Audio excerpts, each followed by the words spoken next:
Here comes a handoff. It's Darius Davis again, and Davis finds a window. He jukes out 2 Niners, and he's down at the 10. We're seeing some Tyreek Hill upside. Yeah!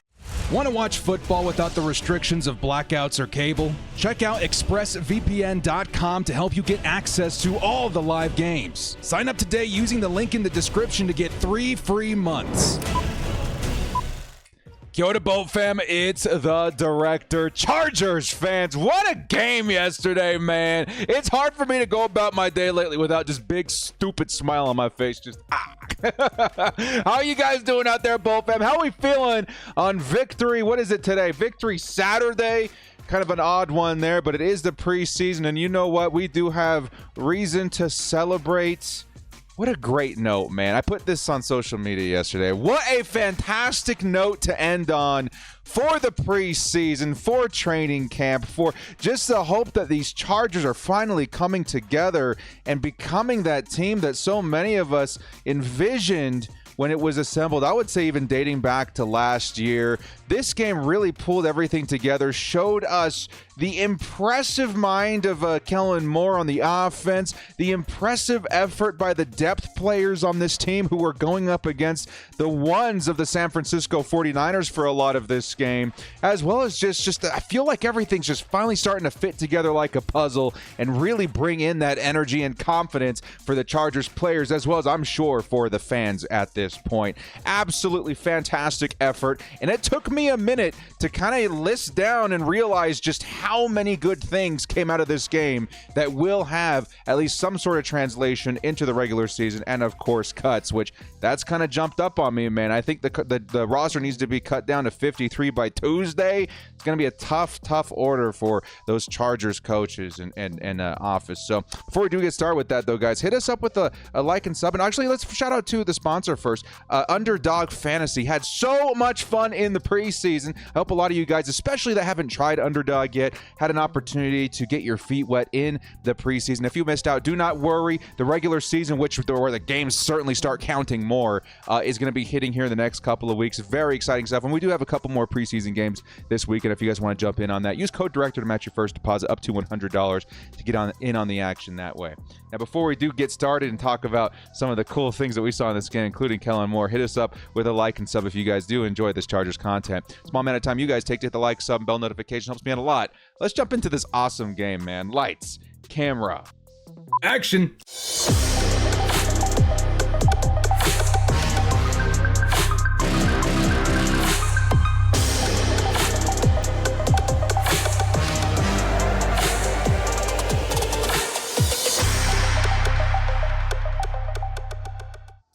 Your Chargers at Niners. Victory Saturday. Run, baby, run. Post-game report. We have a lot to actually uncover in this video, a lot of topics to go over, so we're just going to jump right into it, starting off with our first topic called Bravo, Mr. Moore.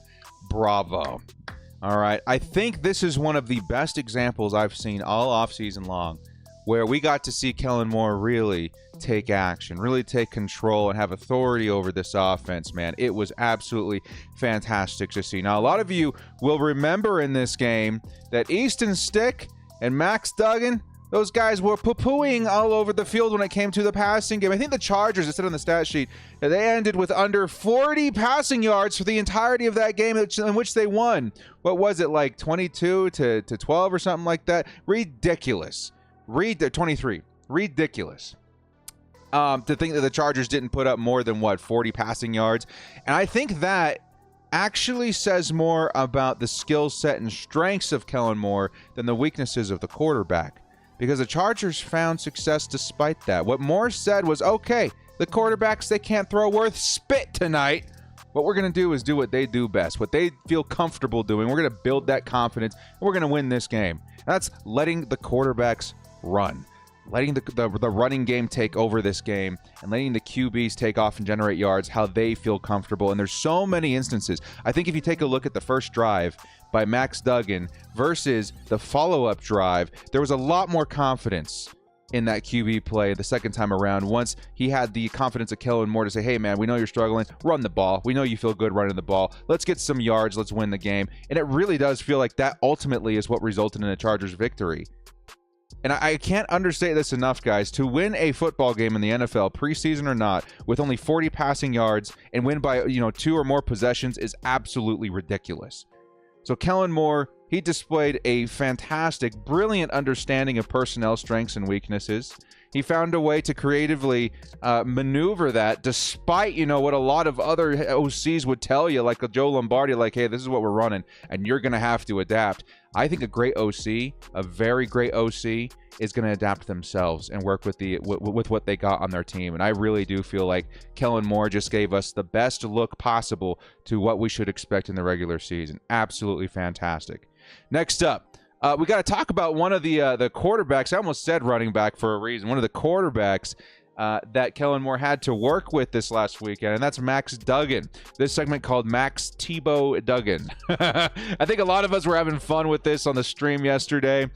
We really are baffled as to what is going to happen with Max Duggan going forward.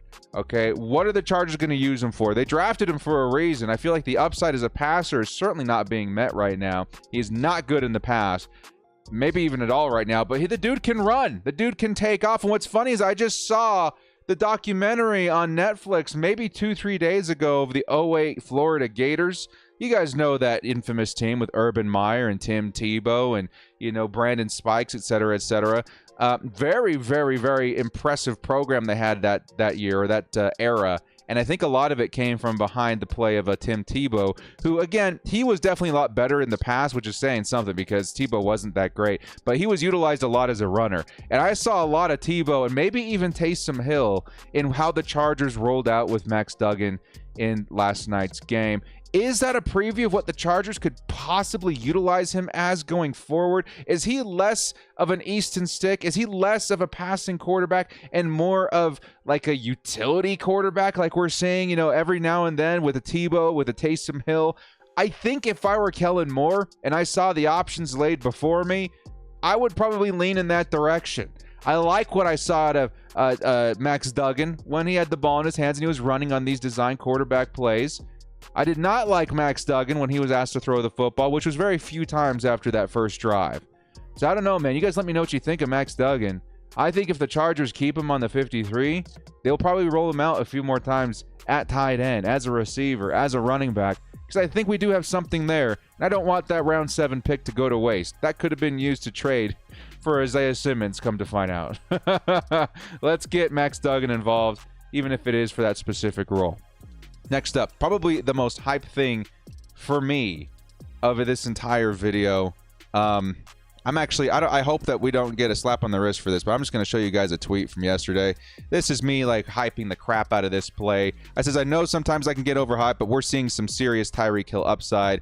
Let's go, Darius Davis. And of course, we're seeing him operate in that jet sweep. This next segment is called Darius Davis is for real. Okay. Now, a lot of us, when Darius Davis was drafted, were excited about his special teams upside. And, of course, the speed. It's impossible not to get excited about the speed. The Chargers just not have had any speed for so long. And then all of a sudden, we got this guy that came in, maybe didn't run the most impressive 40, but he's already been clocked in NFL live game action at 22 miles an hour, or very close to it, which is very fast. He's been clocked in college ball at close to 24 miles an hour, which him and Tyreek Hill share the top of that mountain in terms of fastest speed ever. So what I'm trying to get at here is that I've been trying to push the narrative of Darius Davis since maybe week 1 of the preseason when we first saw him put that speed on display. Of course, that touchdown certainly helped. But now that I've seen the entirety of the preseason, all of these opportunities, all these different ways that they've been rolling him out, I feel like Darius Davis, the upside that we started to kind of stumble on, the upside that we kind of started questioning is this guy more than what he looks like on the surface? I think that's being realized so much faster than any of us had expected. Of course, Davis last night, I think it was 2 or 3. I think it may have been 3 jet sweeps that we saw him involved in. A couple other wide receivers get involved in that as well. And they were successful. They were set up proper. They had good blocking, as a matter of fact. But what was even more impressive was the speed and burst of the players executing these sweeps. And Darius Davis, man, the moment I saw him take off, his first one wasn't super successful. His second one, however, his second sweep was very impressive. And the way I saw him navigate through, space, that trying to find windows to get free. The way I saw him wiggle through, and he juked a couple of guys out, I think, in that clip that I showed you, a couple of Niners out to pick up that first down, a big first down for the Chargers. That showed me that upside exists within this guy that does reminisce a little bit of Tyreek Hill. Now, Tyreek Hill is the easy name for me to throw out there and say, hey, man, this could be the next Tyreek Hill. This could be the Tyreek Hill for the Chargers. And it is true. I think he could be utilized very similarly, and we're seeing it already. You guys remember Tyreek Hill's rookie season? It was Alex Smith, right? That was first realizing the speed potential of him at quarterback, and that was even before Patrick Mahomes. They started rolling him out in jet sweeps as a special teamer. He was all over the place, and he was a mid-round pick for the Chiefs as well. He may have fallen because of something I don't remember, but either way, mid-round pick, had the speed, and he built on that season. We're seeing that right now. If I were to give you guys like a more honest pro comp for Darius Davis, it would probably be like Dre Archer. You guys remember him from the Steelers. He looks more like Darius Davis, and yeah, he had, you know, maybe a flash here and there in the NFL, but that's kind of where my floor is at currently for Davis. I think Dre Archer, and that's not a terrible floor considering a mid-round pick with the speed at wide receiver, but I think the ceiling has climbed and climbed and climbed every week. And this week, seeing him in those gadget plays, seeing him involved as a receiver, of course, the special teams wasn't the flashiest game, but he's already shown that several times throughout the offseason. I think we're beyond that. I think the floor of Dre Archer is fair, but I think he's climbing. And I think Darius Davis, throughout the course of the preseason games, has earned more snaps. And I think we're going to see him more involved this season than any of us had ever guessed for his rookie year. All right. Speaking of TCU receivers, cannot forget QJ. I don't think QJ is getting buried by any means. I think some people were asking the director, is QJ, in the background now that we have Darius Davis flashing all over the place in preseason? I'll say no. I think Quentin Johnson, for the most part, has secured a wide receiver 3 or 3B role with the Chargers at wide receiver, so they're not going to give him all of the opportunity in the world in the preseason at least. But with the opportunity he was given in this game, we saw once again the big thing we needed proven from QJ in the preseason was that he can catch with his hands. I think he only had 2 catches this game, but both of them were very, very impressive, right? The first one, I think we were both on curl routes or comebacks or whatever on the sideline, and the first one, very clean, soft hands, brought it in, beautiful. The second one, he did slip a little, I think, on that comeback, but once again, the catch was very clean and in his hands. That's exactly what I needed to see from QJ this game. So I'm very excited to see the upside with him. We kind of knew the upside with him. We expected more of him as a first-round pick. The only reason I'm harping so hard on Davis is because I didn't expect him to go this hard, this quick, all of a sudden, whereas I did have higher expectations for Quentin Johnson, which are still being met. But I do think that this TCU receiver duo could be the future of this team at some point with Justin Herbert. So keep that in mind, man. The Chargers, they hit big with these guys. Maybe not the TCU quarterback, but the receivers, my goodness. I'm very excited to see those in live game action on September 10th during kickoff. Let's go, baby. Let's go. Next up, got to talk about another very impressive player on offense. And, of course, that's going to be our RB2. This segment called RB2 Secured. I think it's fair to say that Joshua Kelly has run away with the RB2 job, which is kind of interesting because I think a lot of us, myself included, was at a point last season like, who are we going to bring in for RB2 because we just don't have anybody on the roster that's willing to step up. And then that season, Joshua Kelly starts to flash. And then towards the end of the year, Joshua Kelly looks really strong at RB2. And then the top of the preseason and into the preseason games, holy crap, is he putting up plays. And then he ends it off cherry on top with a 75-yard touchdown in this last preseason performance for him. I'm feeling pretty good about that. And one big thing I want Chargers fans to also remember is that Joshua Kelly and Isaiah Spiller, both of these guys pretty decent as receiving backs as well. These guys play the pass game pretty well too. They can catch as good as anybody. Maybe not as good as Austin Eckler, but they're pretty good. And that's a pretty important facet to the Chargers offense. Likely a reason I don't see Elijah Dotson making the 53. I think he stays as a strong practice squad guy. But as far as, the 2 guys behind Austin Eckler, they need to be able to catch. And I think, with Joshua Kelly, who I think is a very, strong pass catcher, Isaiah Spiller, which I think that's his strength, he saw a bigger dip in production on the ground this week, which is tough against these Niners defensive line. But I still think he's a strong receiving back. I think that all kind of comes together for us as a Bolt fan feeling pretty good about the running back situation. And we haven't even seen Austin Eckler in this offense yet. Remember, guys, this team, quarterbacks combined, right, went for almost 300 yards this week. 300 yards on the ground. I think it was Tyler Schoen of the Guilty as Charged podcast. He put out a tweet saying he was kind of displaying the Chargers rushing yards through the preseason over the last 3 years or something like that. And it was something like 250, 280, and all of a sudden up to almost 600 yards. That's the Kellen Moore effect. That's the effect of good backups. That's the effect of a strong scheme, good blocking as well. I like it, man. I feel very good about Joshua Kelly. Congratulations. I'm pretty positive that he's just earned RB2 responsibilities. But he's not the only guy out there that was running like a maniac. Not even running like a maniac, but making a difference in the run game. I saw one play, and it's all I needed to make me excited about number 40 again, man. Xander Horvath. You guys remember, I think it was first quarter, I'm pretty sure. There was a 4th and short opportunity for the Chargers in no man's land, I do believe. I think it was just inside the 45, just outside the 45. And the Chargers were going to go for it. And I was very nervous. But then out comes Xander Horvath, and I feel a little bit better instantly because we know what I want out of Xander Horvath, and it's the ability to come up with these specific plays in these specific situations. Give me the short yards. Now, I almost saw this play happen in slow motion. I was so excited. I was amped up. I wanted to see Xander succeed at this. In slow motion, the first thing I see is a defender go low. In my mind, I think, uh-oh, nobody has him. He gets to the legs. He sweeps the legs of a Xander, and Xander starts to go down. And you think to myself, oh, we're really not going to get this. That sucks.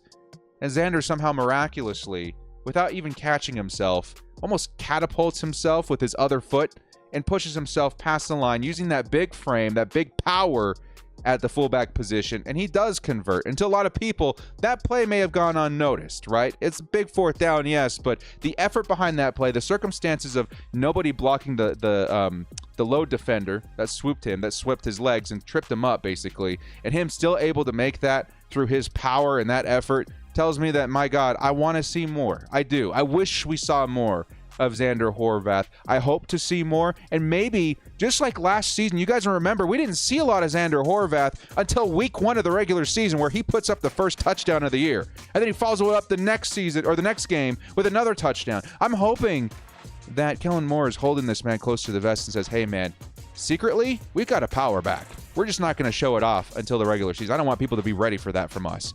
That would be pretty sick. So Xander Horvath, I saw a lot in that tiny little play there that did convert a 4th down, but also told me that I think the Chargers could have something here. Maybe they're not being completely open about it right now. Next up. Okay, I want you guys to take a look at this photo and tell me what you see. Do you see number 2 running with the football, the ref getting ready to throw a flag because we're the Chargers? What I want you guys to pay attention to is that player on the right. Number 48, I do believe. Stone Smart. This segment called Smart Replacement.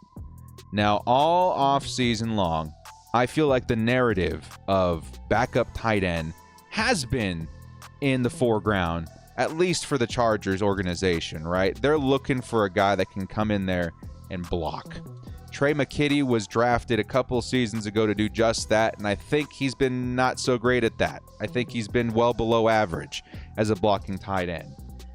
I think Stone Smart, who was added to the Chargers last season, started to see some major development in the early part of this year. And I think we started to see it in training camp. We certainly started to see it in the preseason games. And this last game, here he comes again, man. I'm so happy. I scoured the Chargers photo gallery or whatever, looking for a play where specifically he was kind of in the background doing his thing. Because that's what a blocking tight end does. They are an unselfish, lineman receiver hybrid, right? They're out there creating space for their players. And I saw that all over the field for the first 3 weeks of the preseason. And I feel like at this point, if I were the Chargers, I'd say, welcome to the team. And no, we're not keeping 4 tight ends. We are cutting Trey McKitty at this point. I love Stone Smart. And even in the receiving game, I like Stone Smart way more than I do Trey McKitty. The blocking, the receiving, I would say the blocking even more than the receiving, but the receiving is definitely not bad either. I think if I were the Chargers, Stone Smart would be my tight end 3. Right behind Donald Parham as a receiver. I think Parham has been with the team long enough that we do trust him. But I do think we'll see more Smart than a lot of us realize, too. A lot more tight end 3, I should say. Maybe not a lot of us expected it to be Stone Smart, but I think the Chargers in this new run system with Kellen Moore, they're going to need a guy like Stone Smart. And I've been very impressed with him. So I'm going to say welcome to the team. If he's cut, I don't know what the Chargers saw. I saw a fantastic effort from a very capable pass blocking, or I should say blocking tight end that should be added to the roster. Next up, let's talk some defense, baby. Let's start off with Dan Henley. I only have a few names here, so it's not going to be a super long video. But let's start with Dan Henley, man. This segment called Henley is Coming for Inside Linebacker 2. Now, I talked to a buddy about this not too long ago. We're asking, hey, man, how long is it going to take for Dan Henley to take the starting inside linebacker 2 position opposite an Eric Kendricks? And I say, man, I think we're going for halfway through the season, dude. I really think that he fits what the Chargers want from the position better than a Kenneth Murray, which is unfortunate for Murray, but I think Murray's just not in the right spot for his skill set. I think he could go to another team, I don't know, like the Ravens or something like that, and maybe find more success there. The Chargers asked their linebackers to cover a lot. And Dan Henley, although he did have one dropped interception, which drove me crazy, it was a nice defended pass or defended ball, which he was in great position all night long, but he did make up for it for that concentrated interception later on, which was aided by number 49, who we're going to talk about here in just a second too. Dan Henley, man, he's been great. He's been sideline to sideline speed, very fast. He's great in coverage. Despite giving up a couple passes here and there, I understand that, but you have to look at those plays and understand there were great plays made by those offensive players. Where I'm looking at in terms of coverage from the linebackers, did he keep up with them? Was he in the vicinity? Could he have made a difference? And the answer to all those questions is yes. He's been very, very good. So Dan Henley, a shining star throughout the preseason, comes up with his first interception, and I think, honestly, he's coming for that job, man. I think even with the great offseason that we've seen from Kenneth Murray, I think Dan Henley could be the opposite guy a lot sooner than a lot of us think, certainly in sub-linebacker packages. Next up, another linebacker I wanted to give a nod to, all right? Michael Jones, number 49. And a lot of you guys will say, who's this? And you know what? I probably would have said that before this game. I think we covered him once in the offseason. I think he was an undrafted guy or someone that we picked up, you know, as a free agent. I don't remember. Either way, this dude was incredible this game. He was involved in so many plays, probably even more than Dan Henley, if I'm being honest. And he was the man that helped Dan Henley bring in his first interception, I do believe. I think he was in the vicinity to catch it, and instead of yanking it out of the air, he noticed that Dan Henley was there and just helped him secure it, right? And then Henley took off with it. That's an unselfish player. That's great positioning, and that was just one play. I saw very many plays where he was involved, like in this play, versus the run. I think he stuffed him for minimal gain here for the ball carrier. I saw very many plays where he was involved, even in coverage. Very, very nice player, man. I must have seen, if I just off the top of my head, I must have seen 6 plays, maybe even 7 plays, where Michael Jones was making a difference. And that, to me, this is one of those things where I was like, this is the last second effort, man. This is the very last call to make an impression to make this squad. And Michael Jones, I feel, took absolute best advantage of it. Maybe even out of most players on the defense this week, Michael Jones was everywhere. So I have to give a nod to him. All right. Oh, one more guy on offense before we close the book on that. I wanted to make sure we also gave a nod to Keelan Dass, man. Now, if you were to ask me at the top of the preseason, like, director, who's got your vote? Who do you think's going to make the squad as the Chargers wide receiver 6, which I do hope and I do believe the Chargers will roster 6 this year? I probably would have told you Jalen Guyton, you know, very first off, and I think he will eventually. He's probably going to start on the PUP list. I probably would have told you Pokey Wilson, right? I probably would have told you John Hightower. Honestly, although he doesn't have the speed a lot of us are looking for, I think the most impressive wide receiver outside of course, the Chargers starters, or like there's the guys that are secure in a spot already, the guys contending for wide receiver 5, I think or wide receiver 6, I think the most impressive to me has been Keelan Dass. He was pretty great. And he was pretty great again in this game. A couple of crazy catches through traffic, defenders all over him. He was able to, in certain situations, catch with his hands, and then when that wasn't possible, catch with his body. He looked great. And he looked great in getting open. He was a good receiver despite the low, numbers this preseason from the quarterbacks. I think Keelan Dass is a reliable guy that I wouldn't mind seeing down the depth chart. So Keelan Dass, nod to him. Last couple before we wrap up this video, guys. Woods and Dean Leonard. if you were to tell me, or if you were to ask me, Director, what's some of your biggest winners from the offseason on the defense, I would probably tell you JT Woods and Leonard, right? This game was probably Michael Jones and Dane Henley, but throughout the course of the preseason games, I think JT Woods and Dean Leonard stand out to me as, wow, those guys helped out their stock big time. These guys are going to see more snaps. These guys I feel a lot better about in terms of depth, and even JT Woods is getting a lot of starts, maybe, in that Derwin relief role. I feel very good about this duo. They're making plays all over the field. At one point, we thought JT was the man responsible for the forced fumble in the end zone versus the Niners in that first couple of drives.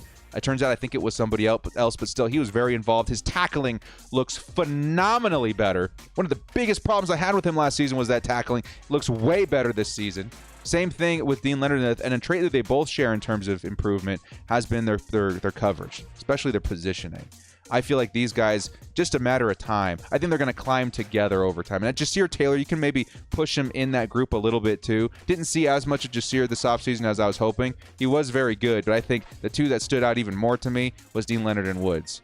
Which, if you were to ask me at the top of the season, I would have said Dean Leonard, or I would have said JT Woods and Jasir Taylor. So that's great, man. We have 3 really good DBs from the last class of the draft, really exploding at this time. And lastly, the last thing I want to talk about, speaking of DB duos that are going to make things difficult for the Chargers in terms of cuts, Tywin Mullen and Cam Brown. Now, Tywin Mullen, to me, he's been very wishy-washy, up and down, all offseason. He had a solid game last night. Cam Brown, to me, he's been very quiet, and then kind of a good game last week, and then a pretty decent game this week, right? The Chargers, if they're going to roster 6 corners, which I think is also possible, I think one of these guys is definitely in the equation all of a sudden. If I had to put money on it, I would probably tell you, honestly, I think I want Cam Brown, but I can see maybe Tywin Mullen winning the job at this point. But either way, the Chargers looking very deep at almost every position. I'm feeling very secure about the roster as a whole, and I do not envy those in charge of cuts this weekend, man.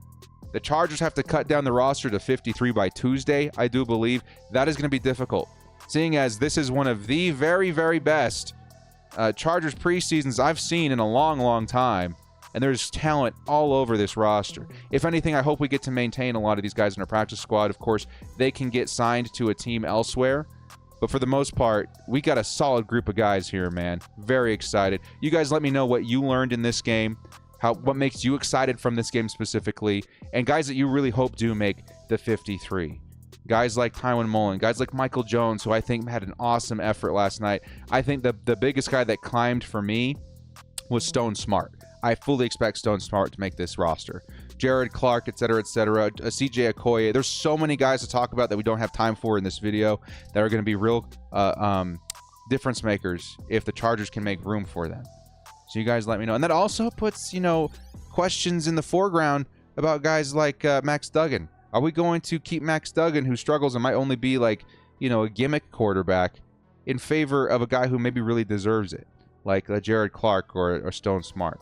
It'd be kind of crazy to see how that unfolds. Well, guys, thank you so much for joining me. This has been The Director. Remember, we do have some awesome content coming up very soon. As we are waiting for the regular season to kick off, we got something to help ourselves pacify the time until then. It should be pretty fun. Thank you guys so much for joining me. This has been The Director. Hit us up with a like and sub on your way out if you did enjoy this content. We'll see you next time. And as always, bolt up and stay frosty. Darius Davis. This dude's for real, man. We might have our own Tyreek Hill.